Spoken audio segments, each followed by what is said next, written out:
So, hello everyone. Today we are going to read the first chapter of class 6 geography, the earth in the solar system. तो कई बार रात में आप लोगों ने देखा होगा जो हमारा नाइट स्काई होता है उसमें काफ़ी चीज़ें आप लोगों ने चमकती हुई देखी, अपने स्टार्स देखे होंगे, अपने मून्स देखे होंगे। ठीक है, कई बार आपने एक शाइनिंग चीज़ देखी होगी आसमान से गुजरते हुए जिसको आप लोग टूटा हुआ तारा बोलते हैं। ठीक है, तो ये सब क्या होते हैं, ये सब हम इस चैप्टर में देखेंगे। तो अगर मून की बात करें तो कई बार आप लोगों ने आसमान में पूरा मून देखा होगा, कभी कभी तो आप लोगों ने मून ही नहीं देखा होगा, यानी कि किसी किसी रात में चांद ही नहीं निकलता है। ठीक है, तो जब आप पूरा मून देखते हैं तो उसको पूर्णिमा बोलते हैं। महीने में एक बार ही ऐसा होता है जब फुल मून अपीयर होता है। ठीक है, तो उसको पूर्णिमा बोलते हैं। ठीक इसके 2 हफ्ते बाद हमें आसमान में कोई भी चांद नहीं दिखता है, तो उस दिन को हम लोग बोलते हैं, उस रात को हम लोग बोलते हैं अमावस्या। अमावस्या की रात, क्योंकि जो हमारा मून होता है वो टोटल 27 डेज लेता है एक स्पिन करने में, यानी कि हमारे अर्थ के एक रिवॉल्यूशन में टोटल 27 डेज लेता है। तो 27 डेज में मान लीजिए अगर यहाँ से हमारा मून चला तो यहाँ वापस आने में 27 डेज लिया। ठीक है, तो एक रिवॉल्यूशन इसका कंप्लीट हो गया। फिर जो 28वां डेज होता है, यानी कि ठीक फुल मून के 2 हफ्ते बाद, अगर ये हमारा 14 डेज है यहाँ पर, ठीक है, यहाँ पर अगर 14 डेज है तो ये यहाँ इसका 27 डेज हुआ। तो ये यहाँ जब आएगा यानी कि ठीक 28 डेज पर, यानी कि 2 हफ्ते के बाद, तो एक रिवॉल्यूशन कंप्लीट कर चुका रहता है। तो इसलिए एक फेस हमें कंप्लीट दिख चुका होता है, तो ये फेस हमें विजिबल उस दिन नहीं होता है। ठीक है, तो उस रात को हम लोग बोलते हैं अमावस्या। तो अब बात करते हैं कि इतनी सारी जो हम लोग ब्राइट ऑब्जेक्ट्स देखते हैं हमारे स्काई में, तो वो सब है क्या? तो इनको हम लोग बोलते हैं सेलेस्टियल बॉडीज़। जितने भी शाइनिंग ऑब्जेक्ट आप लोग देखते हैं स्काई में, हमारा सन हो गया, हमारा मून हो गया, हमारा स्टार हो गया, एस्टेरॉइड, मेटेरॉइड, जो भी है। ठीक है, तो जिनको भी आप लोग शाइन करते हुए देखते हैं तो उनको हम लोग सेलेस्टियल बॉडीज़ बोलते हैं। और ये जो सेलेस्टियल बॉडीज़ है ये 2 पार्ट में डिवाइड होती है। पहली पार्ट वैसी है जो काफ़ी बिग और हॉट होते हैं, गैसेस से बने होते हैं, अपनी हीट होती है, उनकी अपनी लाइट होती है, तो उनको हम लोग बोलते हैं स्टार्स। लाइक हमारा सन देख ली, सन भी हमारा क्या हो गया, एक स्टार हो गया।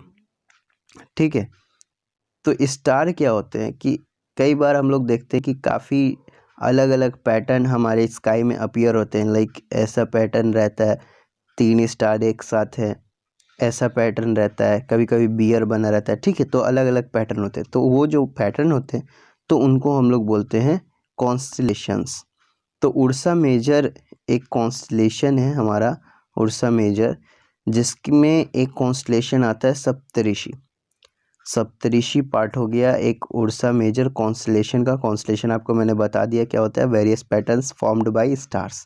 तो सप्तऋषि एक कॉन्स्टलेशन है उर्सा मेजर का, जिसके थ्रू हम नॉर्थ स्टार का, जिसको हम लोग पोल स्टार भी बोलते हैं, उसका हम लोग डायरेक्शन पता करते हैं। तो पहले के टाइम पे क्या होता था, अभी तो हमारे पास कंपास होती है, मोबाइल में डायरेक्शन फाइंडर होता है, तो उससे हम लोग कहीं भी खो जाते हैं अगर, तो हम लोग डायरेक्शन पता कर लेते हैं। लेकिन पहले के टाइम पर कोई भी कंपास नहीं होता था, तो उस टाइम पर यही जो नॉर्थ स्टार है, पोल स्टार जिसको बोलते हैं, वो काम आता था फाइंड करने में डायरेक्शन। कई बार तो ऐसा होता था कि हमें नॉर्थ स्टार का ही डायरेक्शन पता नहीं चलता था, तो उस टाइम पर हमारा जो सप्तऋषि है, ठीक है, ये जो स्टार है सप्तऋषि, इसका हेल्प से हम लोग नॉर्थ स्टार का डायरेक्शन पता करते थे। तो कैसे पता करते हैं, तो ये देखिए, ये जो सप्तऋषि का जो पॉइंटिंग स्टार होता है, अगर वहाँ से हम एक इमेजिनरी लाइन सीधे ड्रॉ करें तो एक स्टार हमें ऐसा मिलेगा जो काफ़ी ज़्यादा ब्राइट होगा। ठीक है, तो वो जो स्टार होगा वही, उसी को हम लोग बोलते हैं नॉर्थ स्टार। ठीक है, नॉर्थ स्टार को हम लोग पोल स्टार भी बोलते हैं। कैसे डायरेक्शन फाइंड करना है ये मैंने आपको बता दिया है। तो प्लैनेट्स स्टार्ट करते हैं पढ़ना। प्लैनेट्स को स्टार्ट करने से पहले हमने सेलेस्टियल बॉडीज़ का एक पार्ट बताया था जिनकी अपनी हीट एंड लाइट होती है। तो दूसरा पार्ट वैसा है सेलेस्टियल बॉडीज़ का जिनकी अपनी हीट एंड लाइट नहीं होती है, अपनी हीट एंड लाइट उनकी नहीं होती है। वो क्या करते हैं कि वो दूसरे स्टार्स की लाइट से जिनके पास अपनी लाइट होती है वो तो स्टार्स हो गए, तो उनकी लाइट से ये लोग ग्लो करते हैं, तो इनको हम लोग बोलते हैं प्लैनेट्स। प्लैनेट्स नाम जो है उसका ओरिजिन प्लेंटाइस वर्ड से हुआ, जिसका मतलब होता है वेंडरर्स। चूँकि ये सारे सेलेस्टियल बॉडीज़ जिनकी अपनी हीट एंड लाइट नहीं होती है वो सन के अराउंड रिवॉल्व करते रहते हैं, वेंडरिंग करते रहते हैं, तो इसलिए इनका नाम पड़ गया प्लैनेट्स। ठीक है, सन हमारा क्या है, नियरेस्ट स्टार है और अल्टीमेट सोर्स है हमारे हीट एंड लाइट का। हमारा अर्थ जो है वो भी एक प्लैनेट है। ठीक है, और मून जो है इसका हमारे अर्थ का एक नेचुरल सैटेलाइट है। सैटेलाइट भी फर्दर दो प्रकार के होते हैं, एक नेचुरल होता है, एक आर्टिफिशियल होता है। तो नेचुरल सैटेलाइट जो हो गया वो मून्स वगैरह हो गया, और जो आर्टिफिशियल सैटेलाइट हम लोग बनाते हैं वो सैटेलाइट हम लोग यूनिवर्स के बारे में जानने के लिए या किसी और मोटिव से हम लोग बनाते हैं, कम्युनिकेशन वगैरह के लिए। ठीक है, तो सोलर सिस्टम की बात करते हैं तो सन हो गया, 8 प्लैनेट्स हो गए, सैटेलाइट्स हो गए, एस्ट्रॉइड्स मेट्रॉइड्स हो गए, ये सब मिलकर सोलर सिस्टम फॉर्म करते हैं। अब सोलर सिस्टम में जो हेड होता है वो हमारा होता है सन, जो कि हमारे हीट एंड लाइट की जो रिक्वायरमेंट है इस सोलर सिस्टम में जितने भी सेलेस्टियल बॉडीज़ है जिनको हीट एंड लाइट की रिक्वायरमेंट है उनकी रिक्वायरमेंट को पूरा करता है हमारा सन। ठीक है, तो अब सन के बारे में पढ़ते हैं। सन क्या है, सन हमारे सोलर सिस्टम के सेंटर में प्रेजेंट होता है। ये चूँकि एक स्टार है तो ये हॉट गैसेस से ये भी बना हुआ है, और ये क्या करता है कि ये सोलर सिस्टम में ये सन जो है हमारा पुलिंग फोर्स प्रोवाइड करता है जिस पुलिंग फोर्स की वजह से सारे प्लैनेट्स जो हैं वो इस सोलर सिस्टम से बंधे होते हैं। ये सब प्लैनेट्स को, एस्ट्रॉइड मेटेरॉइड्स को, यानी कि कह लें कि सेलेस्टियल बॉडीज़ को अपने तरफ बांध कर रखता है। चूँकि ये हमारा नियरेस्ट स्टार है फिर भी हमें हीट इसकी महसूस ज़्यादा नहीं होती है, क्योंकि ये पास होने के बावजूद हमसे 150 मिलियन किलोमीटर दूर है। आप समझ सकते हैं 150 मिलियन किलोमीटर दूर, ये काफ़ी ज़्यादा डिस्टेंस हुआ। नियरेस्ट स्टार होने के बावजूद ये हमसे काफ़ी दूर है। ठीक है, इसलिए हमें इसकी हीट महसूस ज़्यादा नहीं होती है। अब बात करते हैं प्लैनेट्स की, तो टोटल हमारे सोलर सिस्टम में 8 प्लैनेट्स हैं। अगर डिस्टेंस वाइज नाम लें तो Mercury, Venus, Earth, Mars, Jupiter, Saturn, Uranus and Neptune. यहाँ पर एक सिंपल वे दिया गया है जिसके थ्रू आप इसको अच्छे से मेमोराइज कर सकते हैं। तो ये जितने भी 8 प्लैनेट्स हैं ये हमारे अर्थ के अराउंड एक एलिप्टिकल पथ में, एक एलिप्टिकल इलोंगेटेड पथ में रिवॉल्व करते हैं, और उस पथ को हम लोग बोलते हैं ऑर्बिट। क्या बोलते हैं? ऑर्बिट। तो अगर मरकरी की बात करें तो टोटल 88 डेज़ लेता है कंप्लीट करने में एक रिवॉल्यूशन, और हमारे अर्थ की बात करें तो ये अर्थ जो है हमारा वो 365 डेज़ और 6 आवर्स लेता है कंप्लीट करने में एक रोटेशन। ये 6 आवर्स हम लोग नहीं बोलते हैं, हम लोग सिर्फ 365 डेज़ बोलते हैं। क्यों? क्योंकि ये जो 6 आवर्स होता है इसको हम लोग साइड में रख लेते हैं और हर साल का 6 आवर्स इसमें ऐड होता जाता है, तो 4 साल में टोटल 24 आवर्स हो जाते हैं रिमेनिंग हमारे पास, जो कि कंप्लीट एक दिन बनाते हैं। तो ये जो 4 साल में जो एक दिन बना, तो 4 साल, हर 4 साल पर टोटल 366 डेज़ होते हैं।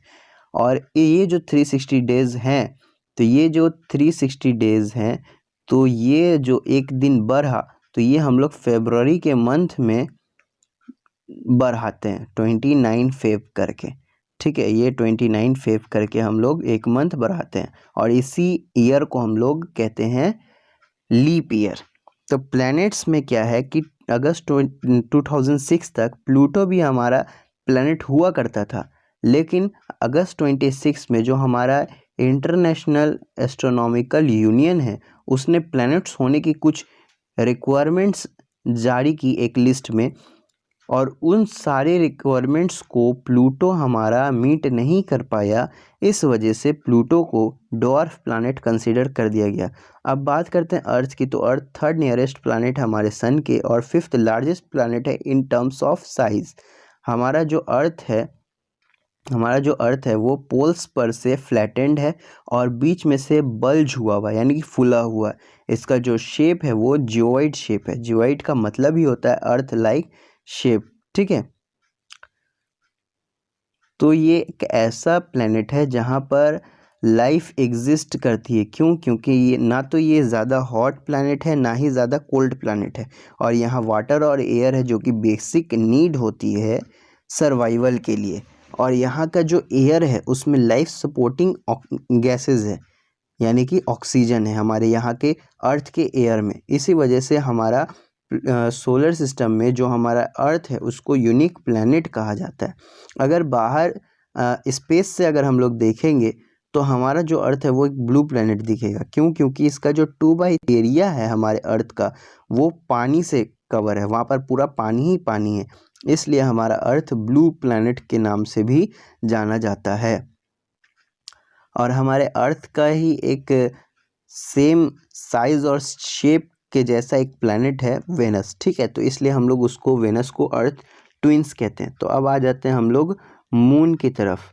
तो मून क्या है? हमारा नेचुरल सैटेलाइट है, हमारे अर्थ का नेचुरल सैटेलाइट है। इसकी डायमीटर को की बात करें तो ये इसका डायमीटर जो है ये 1/4 होता है, यानी कि हमारे अर्थ का 1/3 डायमीटर है हमारे सन का, यानी कि 1/3 into diameter of earth is equals to diameter of moon, ठीक है। और हमसे हमारे अर्थ से ये टोटल 3,84,400 किलोमीटर दूर है। ये हमारे अर्थ के सबसे नज़दीक का सेलेस्टियल बॉडी है, इसलिए हमें ये काफ़ी बिग दिखता है। और ये जो आप लोग देखते हैं कहीं कहीं पर ब्लैक ब्लैक स्पॉट हमारे मून्स पर, तो वो सब शैडोज़ हैं। हमारा जो मून है वहाँ पर लाइफ एग्जिस्ट नहीं करता है, वहाँ पर सिर्फ माउंटेन्स हैं, प्लेन्स हैं, डिप्रेशन है, और जब इन पर लाइट पड़ता है तो ऐसे शैडो बन जाते हैं जो कि हमारे अर्थ से दिखते हैं ब्लैक ब्लैक स्पॉट्स मून्स के ऊपर, ठीक है। तो मैंने ये आपको बताया हुआ है कि मून जो है टोटल 27 डेज़ में एक रिवॉल्यूशन कंप्लीट करता है हमारे अर्थ के अराउंड, इसीलिए सिर्फ मून का एक साइड ही हमें विजिबल होता है, ठीक है। सैटेलाइट की बात हम कर रहे थे, आपको बताया था मैंने सैटेलाइट 2 टाइप के होते हैं, ठीक है। तो सैटेलाइट क्या होते हैं? देखिए, सैटेलाइट एक सेलेस्टियल बॉडीज़ है जो प्लैनेट्स के अराउंड मूव करते हैं, उसी तरह जिस तरह प्लैनेट्स मूव करता है सन के अराउंड, ठीक है। तो सैटेलाइट नेचुरल भी होते हैं और मैनमेड भी होते हैं, जिन्हें हम आर्टिफिशियल कहते हैं, ठीक है। तो ये जो सैटेलाइट होते हैं आर्टिफिशियल सैटेलाइट, उसको साइंटिस्ट लोग बनाते हैं इंफॉर्मेशन कलेक्ट करने के लिए, यूनिवर्स के बारे में या फिर कम्युनिकेशन कराने के लिए। रॉकेट में लगाकर इन सैटेलाइट्स को भेजा जाता है। आप लोग देखते होंगे रॉकेट लॉन्च होता है कई जगह से, तो उन रॉकेट में इन सैटेलाइट को फिक्स करके भेज दिया जाता है हमारे अर्थ के ऑर्बिट में। कुछ फेमस इंडियन सैटेलाइट्स हैं, इनसैट, IRS, एडुसैट एटसेट्रा, ठीक है। तो अब बात करते हैं एस्ट्रॉइड्स की। एस्ट्रॉइड्स क्या होते हैं? तो एस्ट्रॉइड्स साइंटिस्ट का मानना है कि काफ़ी साल पहले कुछ प्लैनेट्स हुआ करते थे, उन प्लैनेट्स की जो रिमेनिंग है वो प्लैनेट्स क्या हुआ कि एक्सप्लोड कर गए, और उनकी जो रिमेनिंग है उन रिमेनिंग्स को हम लोग एस्ट्रॉइड्स बोलते हैं। यानी कि जो टीनी बॉडीज़ हमारे सन के अराउंड मूव करती हैं उनको हम लोग एस्ट्रॉइड बोलते हैं। अब सन के अराउंड मूव तो करती हैं, लेकिन ये मार्स और जुपिटर के बीच में पाई जाती है। आप यहाँ फिगर में देखिएगा, ये हमारा मार्स है, ये हमारा जुपिटर है, इनके बीच में एस्ट्रॉइड पाई जाती हैं, और ये जो एस्ट्रॉइड है वो हमारे सन के अराउंड ऐसे मूव करती रहती हैं, ठीक है। तो इसलिए हम इसको एस्ट्रॉइड बोलते हैं। एस्ट्रॉइड और मेटेरॉइड में फ़र्क यही है कि एस्ट्रॉइड मार्स और जुपिटर के बीच में पाया जाता है, जबकि मेटेरॉइड सन के अराउंड पाया जाता है। मेटेरॉइड्स भी स्मॉल पीसेज ऑफ रॉक्स होते हैं, लेकिन ये क्या होते हैं कि ये सिर्फ और सिर्फ सन के अराउंड मूव करते हैं, ये किसी एस्ट्रॉइड की तरह किसी 2 प्लैनेट के बीच में नहीं पाए जाते हैं, ठीक है। कई बार क्या होता है कि मेटेरॉइड्स जो हैं सन के पुलिंग फोर्स से बाहर निकल जाते हैं और हमारे अर्थ के ग्रेविटेशन फील्ड में आ जाते हैं, और उसके बाद जो हमारा एटमॉस्फेयर है वहाँ जब उसमें इंटर करते हैं तो due to the friction with air वो जल जाते हैं, और जलने के वजह से जब ये पत्थर पूरा जलने लगता है तो ये जलकर मिट्टी हो जाता है, खाक हो जाता है, ठीक है, और हवा में ही ख़त्म हो जाता है। लेकिन कई बार ऐसा होता है कि कम्प्लीटली ये पत्थर नहीं जल पाते हैं, जिस वजह से ये सीधे आकर हमारे अर्थ से टकराते हैं और टकराकर गड्ढा कर देते हैं हमारे अर्थ में, ठीक है। और यही जो आप लोग देखते हैं ऐसे लाइट, आसमान में लाइट फ्लैश कर रहा है, तो ये कोई टूटा हुआ तारा नहीं होता है, बल्कि ये मेटेरॉइड्स होते हैं जो कि हमारे अर्थ के ग्रेविटेशनल फील्ड में आ जाते हैं, ठीक है। कई बार आप लोगों ने रात में ऐसा, अगर क्लियर नाइट आपने देखा होगा, क्लियर आसमान देखा होगा, नाइट स्काई, तो आपने ऐसा वाइट बैंड देखा होगा। तो ये जो वाइट बैंड है ये हमारा गैलेक्सी है, मिल्की वे गैलेक्सी, जिसमें हमारा सोलर सिस्टम एग्जिस्ट करता है। ऐसे ही कई सारी गैलेक्सी है हमारे यूनिवर्स में। तो गैलेक्सी क्या होता है? तो Galaxy is a huge system of billions of stars and clouds of dust and gases. तो आप ऐसा मान सकते हैं कि ये हमारा एक बॉक्स है और इसके अंदर कई सारे स्टार्स हैं, कई डस्ट एंड गैसेस के क्लाउड्स हैं, ठीक है। तो ये सब मिलकर हमारा एक गैलेक्सी फॉर्म कर रहे हैं। एक सिस्टम है, एक सिस्टम के अंदर बिलियंस ऑफ स्टार्स हैं और डस्ट और गैसेस के क्लाउड्स हैं जो कि हमारा गैलेक्सी फॉर्म करते हैं। एंशियंट टाइम में हमारा जो गैलेक्सी है उसको आकाश गंगा के नाम से जाना जाता था। साइंटिस्ट और भी ज़्यादा इस पर रिसर्च कर रहे हैं हमारे यूनिवर्स को जानने पर, ठीक है। तो यहाँ पर आपका चैप्टर होता है कंप्लीट। तो मिलते हैं अब नेक्स्ट चैप्टर के साथ नेक्स्ट वीडियो में। तब तक के लिए बाय बाय।